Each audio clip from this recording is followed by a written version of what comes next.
falar mais um pouquinho sobre alguns fundamentos sobre a nossa vida cristã. Eu creio que hoje é um assunto que, se de repente a gente falasse um pouco antes, muitos não viriam. Hoje nós vamos falar sobre pecado. Só que é interessante que, glória a Deus, que nessa casa, tanto o pastor como quem ministra aqui, sempre bate forte na tecla de repreender o pecado, de fazer as coisas corretas, de realmente entender que o dia mal vem, nós precisamos vencer o dia mal, de manter uma boa conduta. E nessa noite, irmãos, o objetivo não é pregar sobre o pecado, não é contextualizar. O objetivo nessa noite é realmente trazer um entendimento sobre o que é o pecado, de uma maneira que muitas vezes, num culto normal, uma pregação, a gente não consegue adentrar alguns tópicos. Então hoje a gente vai falar um pouquinho sobre esse assunto, porque o fundamento da nossa evangelização, do pregar a palavra, do id, é nós pregarmos as boas novas de Cristo. Foi para isso que Cristo nos chamou. Pregar as boas novas de Cristo, apresentar um Cristo Salvador, um Cristo Redentor, que traz a salvação para cada um de nós. Todavia, para nós entendermos esse projeto de Cristo para nossas vidas, nós precisamos entender um pouco mais a fundo a questão do pecado, a origem do pecado, o porquê que nós precisamos realmente estar continuamente levando essa palavra de salvação, essa palavra de evangelização das pessoas. Então, o objetivo de hoje é nós entendermos a origem do pecado, a origem do mal, sabe? Entendendo o porquê que existe, todo esse contexto nessa terra, nesse mundo. Eu queria que você prestasse muita atenção nessa noite, para que você retesse realmente aquilo que Deus vai falar com você. Eu creio que nessa noite a gente pode desmistificar alguns conceitos do pecado, o que é pecado, o que não é pecado. A gente ou acha que pecado não é nada de grave, não dá nada, ou a gente acha que tudo é pecado e entende errado um pouco o conceito que a Bíblia nos traz. Amém? Então hoje a gente vai falar um pouquinho sobre esse assunto. Pode colocar para nós ali. Hoje então a gente vai falar sobre a origem do pecado, sabe? Há um estudo que na teologia se denomina amartiologia. Eu até trouxe ela no slide para que você entenda que a amartiologia não vem de amar, tá? Não vem de amor, vem de amartia, que significa pecado, teologia, e logia significa estudo. Então seria o estudo do pecado. 1 João 3,4 diz que todo aquele que pratica o pecado também transgride a lei, porque o pecado é a transgressão da lei. Então, a primeira coisa que nós precisamos entender acerca do pecado é que o pecado é desobedecer a Deus. Um ponto principal, um ponto chave. Pecado é desobedecer a Deus. E como nós desobedecemos a Deus? De duas formas. Fazendo aquilo que Deus não quer que nós façamos perante as suas instruções, seus princípios, ou então não fazendo aquilo que Deus quer que nós façamos. Tiago, é interessante quando ele escreve, ele diz que todo aquele que sabe fazer o bem e não o faz, ele também comete pecado. E é importante a gente frisar esse ponto e entender que sim, eu peco, eu transgrido realmente a minha obediência a Deus quando eu faço aquilo que não era para mim fazer, eu desobedeço o princípio do reino, mas também quando eu sou omisso e eu não faço aquilo que eu deveria fazer a partir de uma instrução que está na palavra de Deus. Então, o pecado é eu fazer o que é errado e eu não fazer aquilo que é certo. É necessário a gente ter esse entendimento mais abrangente sobre o pecado. A gente acha que o pecado é só realmente fazer algo errado, muitas vezes a gente está pecando sem saber, porque eu não estou fazendo aquilo que Deus me chamou para fazer, aquilo que Deus colocou dentro de mim. Amém? E é interessante também a gente entender um pouquinho sobre a origem do mal. E eu queria falar um pouquinho sobre esse ser, o diabo. Sabe por quê? Porque às vezes a gente não fala muito nisso na igreja, e nas pregações a gente não dá muita ênfase ao diabo, e justamente porque a ênfase não é nele. Mas nós precisamos aprender o que realmente Satanás, o que realmente o diabo, ele quer de nós, ele quer fazer conosco. Porque às vezes a gente coloca Satanás num trono, sabe, achando que ele governa tudo, que ele governa o inferno, ele manda em tudo, ele é poderoso, isso e aquilo. Mas não, a gente precisa entender qual foi a sua essência, como ele foi criado, como ele caiu e por quê. Por que esse mundo realmente é do maligno, é de Satanás. Então a gente vai entender um pouquinho sobre esse contexto. Então a Bíblia apresenta o diabo como um ser espiritual, primeiramente, pessoal, poderoso e maligno. E Jesus se refere ainda a ele como o pai da mentira e o príncipe dos demônios. Tá? Então a gente precisa entender essa figura maléfica, né? Ele é tido como o príncipe dos demônios, o pai da mentira. Mas a grande questão é, como Deus, veja só, como Deus criaria algo tão perverso, um ser tão perverso para nos afrontar, né? Como Deus criaria esse ser tão perverso? Veja que a Bíblia ensina que Deus, Ele é o Criador dos céus e da terra. Ele é Criador das coisas visíveis e das coisas invisíveis também. E a palavra nos diz também que tudo que Deus criou foi bom. Tudo que Deus criou foi bom. Ou seja, nada do que Ele fez era ruim, era tudo perfeito. Era perfeito. Então, certamente, algo aconteceu para que um ser se tornasse, então, né, Satanás, o diabo, o inimigo de Deus. Algo aconteceu, porque Deus criou tudo perfeito. Tudo perfeito. E Ezequiel 28 diz o seguinte, verso 14 diz assim: você era um querubim da guarda que foi ungido, eu o estabeleci. Você permanecia no monte santo de Deus e andava no meio das pedras brilhantes. Você era perfeito nos seus caminhos, desde o dia que foi criado, até que se achou iniquidade em você. Então Ezequiel se refere a Lúcifer como um querubim cheio de sabedoria, de perfeita beleza. Veja que a palavra, a Bíblia, ela não vai trazer essa palavra Lúcifer. Essa palavra Lúcifer, ela foi traduzida para o latim, porque em Ezequiel, Isaías também cita Satanás, cita Lúcifer como estrela da manhã. E quando foi traduzido estrela da manhã para o latim, foi traduzido para Lúcifer. Então você não vai encontrar o nome Lúcifer na Bíblia, mas significa estrela da manhã. Ou seja, ele foi criado como um ser perfeito. Lúcifer era perfeito. Mais do que isso, a Bíblia nos dá indicações que ele comandava a exaltação dos anjos. Ele tinha uma hierarquia muito grande nos céus. E a Bíblia diz que ele era inculpável aos seus caminhos, ou seja, ele foi perfeito. Deus criou ele perfeito. Mas a grande questão é que Lúcifer ele deixou o orgulho tomar conta dentro dele, e ele não quis apenas ter uma posição privilegiada perante os anjos, mas ele queria ser semelhante a Deus, ele queria assumir o lugar de Deus, ele queria ocupar o lugar de Deus. E para isso ele acabou convencendo outros anjos que também estavam com ele, e a Bíblia diz que todos eles foram condenados ao inferno. Assim então nasceu então o termo Satanás, que então passou de Lúcifer, que era estrela da manhã, e começa a ser chamado de Satanás, que significa inimigo de Deus. Então por isso que hoje nós o conhecemos como Satanás, aquele que é inimigo de Deus, sendo expulso do céu juntamente com seus anjos. Um primeiro ponto interessante é que ele convenceu bastante anjos para cair com ele. Eu queria ler com você uma passagem que fala sobre isso. Isaías 14 diz o seguinte: veja como você caiu do céu, ó estrela da manhã, filho da alva. Veja como você foi lançado por terra, você que delimitava as nações.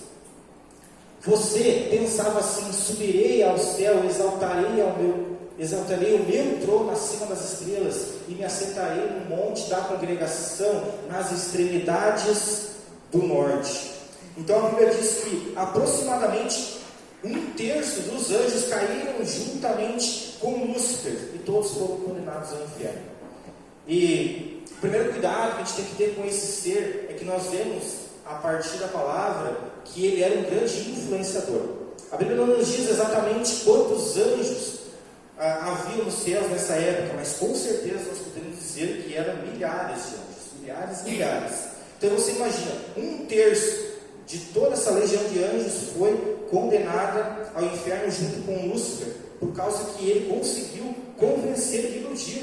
Você imagina só, irmãos, um ser conseguiu iludir 1/3 dos anjos, aqueles que estavam realmente perante a glória de Deus, vendo a glória de Deus, presenciando a glória de Deus, e acabaram sendo influenciados por um ser.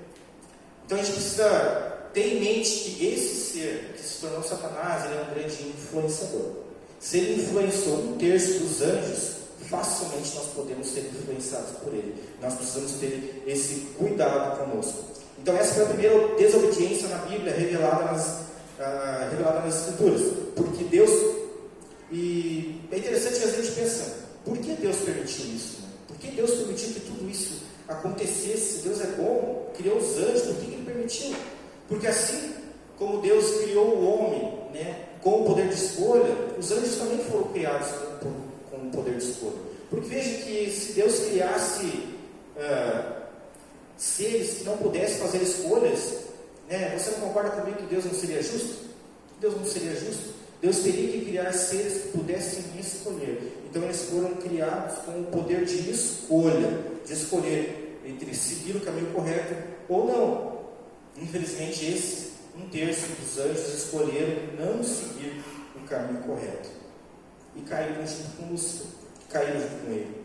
Mas então, em um determinado tempo da história, Deus resolve então criar um ser que seria, né, a imagem da sua glória. A palavra diz que Deus criou o homem à sua imagem e semelhança. Deus criou o homem à sua imagem e semelhança. Efésios 1,4 diz que antes da fundação do mundo, Deus nos escolheu nele para sermos santos e irrepreensíveis diante dele. Amém? Então o homem foi feito santo, sem pecado, assim como Deus.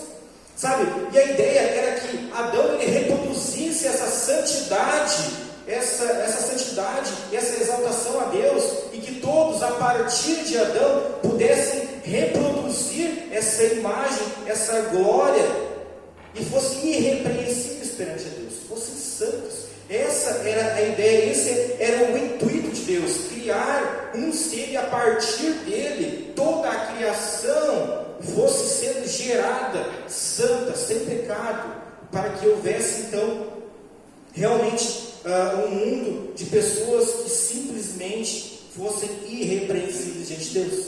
E veja que isso foi suficiente para que Satanás odiasse o homem, porque veja que era exatamente isso que Satanás queria, né? Ser a imagem e semelhança de Deus, ser a imagem e semelhança de Deus. E olha só que interessante, Deus cria o homem para ser a imagem e semelhança de Deus. Então isso foi um motivo suficiente para que Satanás, a partir desse momento, odiasse o homem, porque Deus criou o homem com a sua imagem e semelhança. Então, a partir desse momento, nós vemos que Satanás, ele tem um novo propósito: levar a criação de Deus juntamente para o inferno. A criação que era perfeita, Satanás ele quer levar junto com ele para o inferno, porque o inferno foi criado como um castigo para o diabo e os seus anjos. E é importante a gente frisar esse ponto, irmãos. O inferno não foi criado para o ser humano, ele foi criado para o diabo e os seus anjos, aqueles que caíram. Amém? O próprio Jesus diz isso. Então veja que Deus ele dá ao homem os privilégios, né? Os privilégios de... Ele dá ao Deus o privilégio de ter uma vida íntegra, o privilégio de viver uma vida santa, sabe? O privilégio de viver uma vida semelhante a Deus. Mas só que mesmo Deus, ele querendo que a criação fosse santa e irrepreensível, Deus precisava cumprir o seu princípio de ser justo. E porque Deus é justo, ele precisava fazer com que a sua criação pudesse ter a escolha de seguir realmente o que era certo ou não.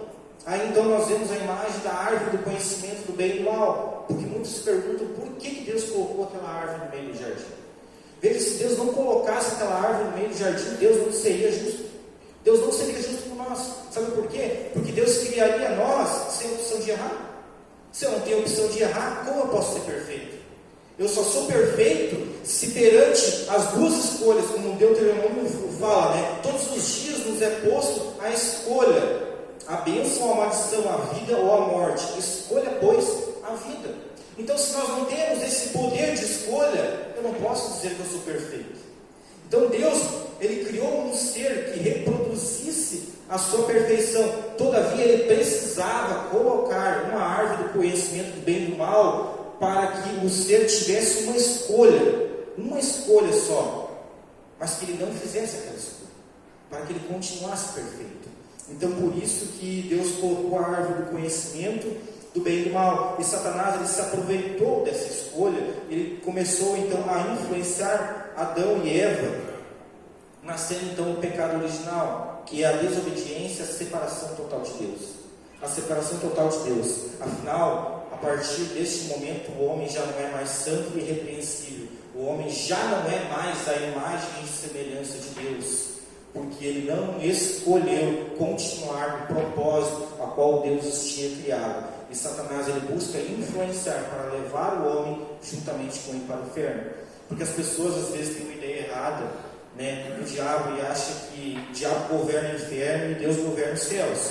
E acha que o diabo, ele está no inferno, né, com o seu tridente lá, sentado no seu trono, esperando aqueles que vão ser condenados para castigar. E eu quero dizer para você, Satanás não vai castigar você, o diabo não vai castigar você. Sabe o que ele vai fazer? Ele vai sofrer juntinho com você. Se eu e você formos condenados, você pode ter certeza, ele vai estar sofrendo, mas ele vai estar rindo. Sabe por quê? Porque o objetivo dele agora não é salvação, ele já está condenado, mas o objetivo dele é levar a criação de Deus, que era para ser perfeita, junto com ele. E essa vai ser a satisfação dele, né? No dia da vida do Senhor, ele vê a sua criação sendo condenada junto com ele, sabe? Isso é uma ideia que a gente tem que ter na nossa mente. Satanás, ele não governa o inferno, ele vai ser condenado ao inferno juntamente com aqueles que vão ser condenados com ele. Não está juntinho, de mão dada, sabe? E tem pessoas que acham que o diabo está lá esperando para castigar aqueles que irão para o inferno. O diabo vai ficar tão feliz, mas tão feliz sendo castigado junto com o ser humano. Olha, nós precisamos ter isso em mente, irmãos. Satanás não governa o diabo. Satanás não governa o inferno. Satanás não governa o inferno. Amém? Então, lá em Gênesis 1, diz que Satanás se aproveitou dessa falha, né, do ser humano, e ele começou a influenciar Eva, dizendo que ela podia sim comer do fruto. E veja que a serpente diz, ela diz o seguinte: porque Deus sabe que no dia em que dele comerem, os olhos de vocês se abrirão, e como Deus, vocês serão conhecedores do bem e do mal. Vocês serão conhecedores do bem e do mal. Neste momento, a serpente não estava falando algo de errado, né? Ela dizia que a partir do momento que eles comessem o fruto, eles seriam conhecedores do bem e do mal. E veja que o grande problema, então, da criação do ser humano, de Adão, de Eva, foi dar ouvido à serpente. Foi dar ouvido à serpente. Certa vez eu ouvi uma frase que me marcou muito e ficou muito na minha mente, que diz o seguinte: em território que Adão se cala, a serpente que fala. Em território que Adão se cala, a serpente que fala. Eu achei muito interessante, porque Adão, ele podia realmente ter se posicionado naquele momento e ter dito: não, eu não vou comer. Isso não é o correto a se fazer. Ele podia ter se posicionado naquele momento, porque ele sabia que não poderia comer aquele fruto, mas ele não se posicionou, ele se calou. Em território que Adão se cala, a serpente que fala. E nós precisamos realmente entender isso, que na nossa vida como cristãos, nós precisamos nos posicionar na nossa casa, no nosso casamento, na nossa vida como cristãos, porque se eu não me posicionar, você pode ter certeza, a serpente vai falar. E como nós vimos já em poucos versículos, se tem uma coisa que Satanás sabe fazer, é influenciar, é mentir. Então, no território que Adão se cala, a serpente que fala. Não se cale perante o que você sabe que é correto. Se posicione na sua vida, se posicione com seus filhos, se posicione no seu casamento, se posicione no seu ministério. Porque se você se calar, você vai ouvir uma voz que não é de Deus. E você vai realmente cometer um grande delito ao Senhor. Amém? Então não dê ouvidos ao que Satanás está querendo lançar sobre a sua vida nesse tempo. Amém? Glória a Deus. Então nós vemos que o pecado de Adão, olha só que interessante, o pecado de Adão, ele deforma o molde. Ele deforma o molde de Deus, e todos que vêm depois dele nascem separados de Deus, na semelhança de Adão. Veja que Adão, deformando o molde, todos aqueles que viriam já deformados espiritualmente. Então você pode dizer: poxa, mas eu não tive culpa, né, do pecado de Adão. Eu não tive culpa dele cometer essa falha, essa transgressão e ser separado de Deus. Mas veja que isso não importa, porque Deus criou um ser para que fosse reproduzido à perfeição. E se ele realmente deformou esse molde, ele iria reproduzir esse molde deformado. Esse molde deformado, longe, separado da presença de Deus, sabe? Com uma inclinação já ao pecado, porque Gênesis 3 diz que o homem tornou-se indigno de se apresentar a Deus. E mais, ele diz que toda a natureza se tornou maldita. Então veja, o homem se tornou indigno de se apresentar a Deus e toda a natureza também se tornou maldita.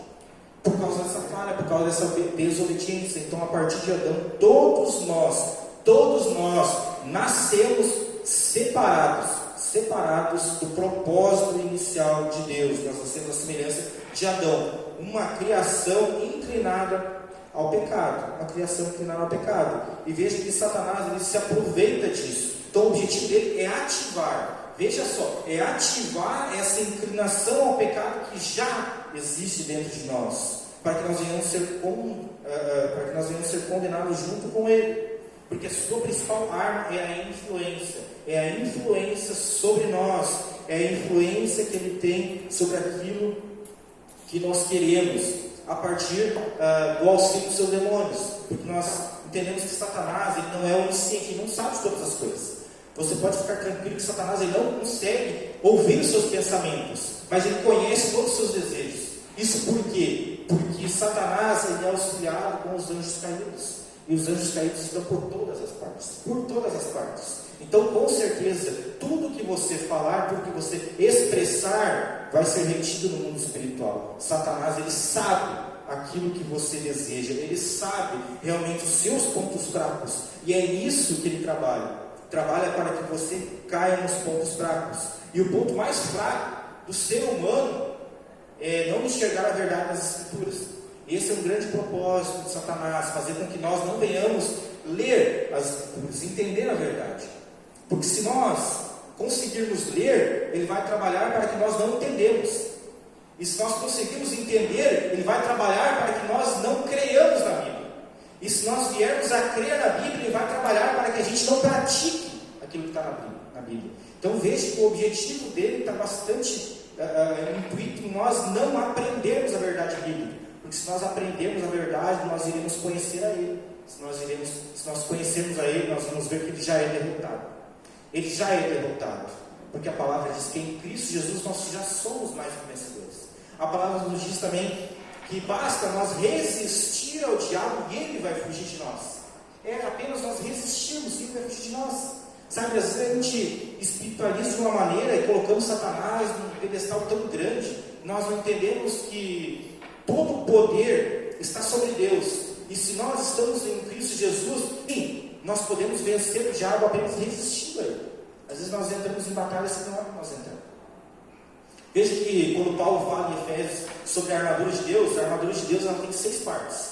Das 6 partes, 5 são de defesa.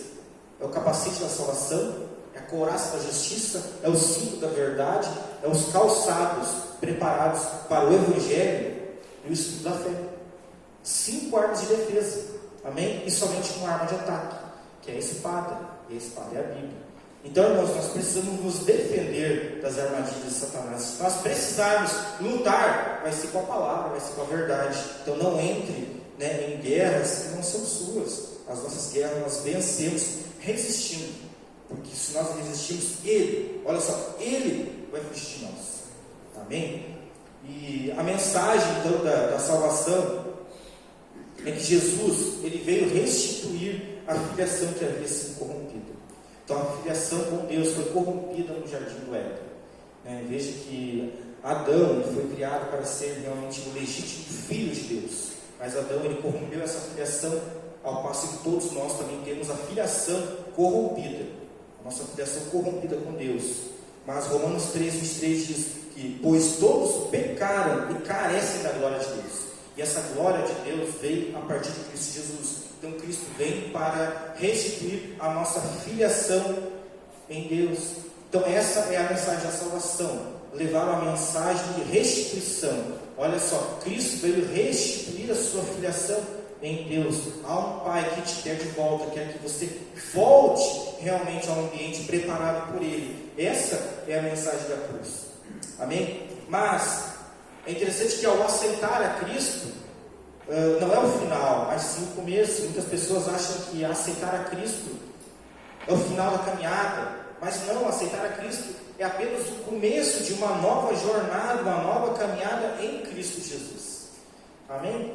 E a palavra diz, 2 Pedro 21, pode passar para nós, 2 Pedro 21 diz o seguinte, olha só que interessante, pois teria sido melhor que eles nunca tivessem conhecido o caminho da justiça, do que após conhecê-lo, voltar atrás e se afastar do santo mandamento que lhes havia sido dado. Eu gosto muito desse texto, porque nesse texto a gente tem um entendimento bem amplo. Nós vemos que quando nós estamos em Cristo Jesus, sim, nós temos a nossa filiação restituída. Sim, nós somos mais do que vencedores em Cristo Jesus. Sim, nós temos o acesso à salvação, mas isso não significa que nós devemos parar, que nós devemos ficar estagnados em um ambiente, estagnados em uma posição. Nós precisamos prosseguir, porque Pedro fala, seria muito melhor que vocês não tivessem ouvido do que ouvir e voltar atrás, porque a partir do momento que você ouve a palavra, há uma responsabilidade sobre a sua vida. Há uma responsabilidade sobre o Evangelho, e você precisa realmente ser condizente a essa responsabilidade. É a mesma questão do batismo. Nós estamos aqui já se preparando para o batismo. Eu queria já aproveitar e dizer para você o seguinte: se você conhece alguém que não se batizou e está em dúvida para se batizar, você precisa dizer algo para essa pessoa, que batismo não é um sentimento, é uma decisão, sabe? É uma decisão, sabe por quê? Por experiência própria, eu vivi muito isso, de ouvir muitos jovens dizendo o seguinte: eu até quero me batizar, mas eu ainda não estou pronto, eu ainda cometo muito pecado, eu não sou digno de batizar.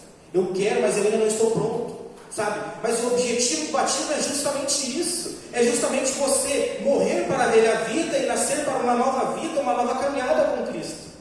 Então, se você conhece alguém que tem dúvida, diga para essa pessoa: batismo não é sentimento. Você não sente se batizar, você decide. Você não sente, agora eu estou sentindo me batizar. Não, eu decido me batizar, porque eu decido viver uma nova vida em Cristo, a partir do sacrifício dele, da graça dele sobre a minha vida. Eu decido viver uma nova vida, eu decido largar as velhas práticas e seguir uma nova conduta com Cristo.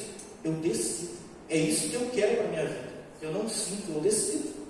E você precisa dizer que as pessoas se atrapalham nesse conceito, sabe? Se achando indignas, mas não. Você decide viver uma nova vida em Cristo Jesus. Amém? Nós precisamos ter isso muito forte em nós, entendendo que a nossa vida com Cristo é uma decisão, não é um sentimento. Amém? Glória a Deus. As consequências do pecado, veja só. O pecado, ele corrompe, ele ilude, ele escraviza, ele nos torna insensíveis, ele nos separa de Deus, ele nos leva para a morte eterna. Amém? É interessante nós frisarmos isso. O pecado, ele nos leva para a morte eterna, porque veja que não só aqueles que serão salvos ficarão eternamente com Cristo, mas aqueles que serão condenados também ficarão eternamente sofrendo. Amém? E isso nós precisamos ter muito forte na nossa mente. Aqueles que serão condenados também viverão uma vida eterna, mas uma vida eterna sofrendo, em castigo eterno, e um sofrimento material, porque você vai sofrer no seu corpo, o sofrimento na sua alma. Então você vai sentir na sua alma, sentir no seus sentimentos de aflição, mas você vai sentir também no seu corpo todo o sofrimento. Amém? Mas isso não é para nós, isso é para o diabo e seus anjos. Aqueles que forem condenados serão condenados de intrometidos, porque não é esse o intuito de Deus. Não é isso, não é para isso que Deus nos criou. Ele nos criou para nós ser santos e irrepreensíveis. E a palavra diz que não há mais condenação para aqueles que estão em Cristo Jesus. Romanos 8 diz o seguinte: agora, pois, já não existe nenhuma condenação para os que estão em Cristo Jesus, porque a lei do Espírito da vida em Cristo Jesus livrou você da lei do pecado e da morte. Amém? Então em Cristo Jesus não há mais condenação para a nossa vida. E nessa noite eu queria que você entendesse, irmãos, que Satanás ele tem um objetivo muito forte nessa vida: influenciar eu e você para que nós venhamos ser condenados junto com ele. Mas também nós não podemos colocar tudo que acontece de errado na nossa vida na conta de Satanás, achando que ele que faz tudo. Veja que muitas das coisas que acontecem na nossa vida pode ser culpa de Satanás, mas a responsabilidade não é dele, a responsabilidade é nossa. Então a responsabilidade de cometer uma transgressão aos princípios de Deus é nossa, não é de Satanás. A gente não pode colocar, né, algo errado como se fosse tudo vindo da parte de Satanás, porque você tem a opção de fazer o que é correto, você tem a opção de escolher entre a bênção e a maldição. Nós devemos escolher a bênção, escolher a vida. Amém? Porque esse é o intuito de Satanás, nos influenciar para que nós venhamos ser condenados junto com ele. O pecado, às vezes a gente fica se perguntando, mas como saber o que é pecado? Como saber o que é certo, o que é errado, o que é uma transgressão? Veja que quando nós aceitamos a Cristo Jesus, a palavra diz que o Espírito Santo de Deus ele começa a habitar em nós. O Espírito Santo de Deus começa a habitar em nós, e uma das principais funções do Espírito Santo é nos guiar pelos caminhos corretos e nos orientar. Então, se você realmente aceitou a Cristo Jesus, você já é uma habitação do Espírito Santo, você pode ter certeza que você sabe o que é pecado, você sabe o que é errado, né? Quando você tem a oportunidade de tomar uma escolha, você sabe realmente que aquela escolha não é uma escolha coerente e condizente. Você sabe, porque o Espírito Santo ele nos auxilia, ele nos ajuda a tomar essa decisão. Porque seria muito fácil nós criarmos uma cartilha, o pastor chegar aqui e criar uma cartilha que é o que não é pecado. E muitas pessoas buscam, digamos, desculpas para fazer algo ou não. Então eu vou procurar a minha cartilha aqui, se fazer tatuagem é pecado ou não é pecado. Se o pastor diz que é pecado, eu não vou fazer. Se o pastor não diz, eu vou fazer, né? Se o pastor diz que tomar um copo de cerveja é pecado, eu não vou tomar, mas se ele diz que pode, então eu vou tomar. É muito fácil criar uma cartilha e dizer o que é, o que não é, mas eu quero dizer para você, é muito mais difícil você realmente entender que o Espírito Santo ele está diariamente te guiando e te influenciando positivamente para que você tome as decisões corretas. E você sabe o que é correto a se fazer. Então, quando você tiver a oportunidade de fazer algo, pode ter certeza, o Espírito Santo vai te direcionar. E você pode ter escolha: ou eu faço, ou eu não faço. Mas não espere que alguém te diga o que é para fazer, porque você pode ser condenado a partir disso. Mas me disseram que era para fazer isso. Não. Quando nós entendemos que nós temos uma responsabilidade perante a palavra de Deus, nós não temos desculpas, nós somos inculpáveis diante de Deus. Porque vai chegar naquele momento, Deus vai chegar para você e dizer: por que você fez isso? Mas ninguém me falou isso. Não, você sabia. O Espírito Santo te orientou. Você sentiu. Nesse momento você sente. O Espírito Santo, ele te dá sinais daquilo que você deve ou não fazer. E se você não faz, é porque você não está prestando atenção. Porque todos os dias, irmãos, pode ter certeza, se você for fazer qualquer coisa, desde um pequeno negócio ou uma grande decisão, o Espírito Santo ele está com você, te auxiliando a tomar a decisão correta. Ele está te auxiliando a tomar a decisão correta. Nós muitas vezes não conseguimos enxergar a ação do Espírito Santo na nossa vida, porque ele é o nosso principal aliado, irmãos, para que nós venhamos reter o pecado na nossa vida. Sabe, você precisa estar sensível ao Espírito Santo, você precisa estar, porque é ele que vai nos orientar a tomar as decisões corretas em Cristo. E a partir do momento que nós entendemos a palavra de Deus, nós temos que ter uma responsabilidade. Hoje nós estamos aprendendo sobre que Satanás ele é o grande influenciador, o pai da mentira. Ele sim vai manipular você para que você caia, para que você faça algo errado, mas a responsabilidade é tua, não é dele. Não coloque a responsabilidade sobre ele. Ele pode fazer, mas se você fizer algo errado, a responsabilidade é sua. Amém? Você não pode chegar no dia do juízo dizer: mas ninguém me disse que Satanás era um manipulador, Satanás era tão perspicaz, tinha uma audácia tão grande. Deus vai te levar nessa noite. Você aprendeu nesta noite que Satanás tem o objetivo não de castigar você, é de pegar você pela mão e levar junto com ele para o inferno. Agora você sabe, né? Eu quero dizer para você, nessa noite você tem mais uma dose de responsabilidade. E cada vez que nós ouvimos a palavra de Deus, irmãos, é posto uma responsabilidade sobre a nossa vida. Nós precisamos andar em temor ao Senhor, porque tudo aquilo que eu ouço, tudo aquilo que eu transmito, tudo aquilo que eu vivo em Deus, eu estou vivendo uma responsabilidade em Cristo Jesus. Eu não vou decepcionar pessoas. Você não vai decepcionar o pastor. Você realmente está decepcionando a Deus. É a Deus, porque você está transgredindo, você está pecando contra Deus. Você não peca contra homens. Amém? Então nós precisamos ter esse intuito muito forte em nós. Nós temos responsabilidades perante aquilo que nós vivemos, uma responsabilidade perante aquilo que nós somos. Amém? Mas em Cristo Jesus nós já somos libertos dessa escravidão. O objetivo dessa noite não é falar sobre propósito de Cristo na nossa vida, porque esse propósito a gente vai falar semana que vem. A gente vai falar dos 4 estágios da nossa vida em Cristo Jesus, que é a justificação, a conversão, a santificação e a glorificação. Todo cristão precisa obrigatoriamente passar por esses estágios em Cristo Jesus. E você precisa saber se você está vivendo esses estágios em Cristo Jesus. Então, o propósito dessa noite não é falar do propósito de salvação da sua vida. O propósito nessa noite é falar que o pecado já está batendo a sua porta. O pecado, ele está à sua volta. E você sabe realmente que isso vai te destruir, que isso vai destruir a sua casa, a sua família, o seu casamento.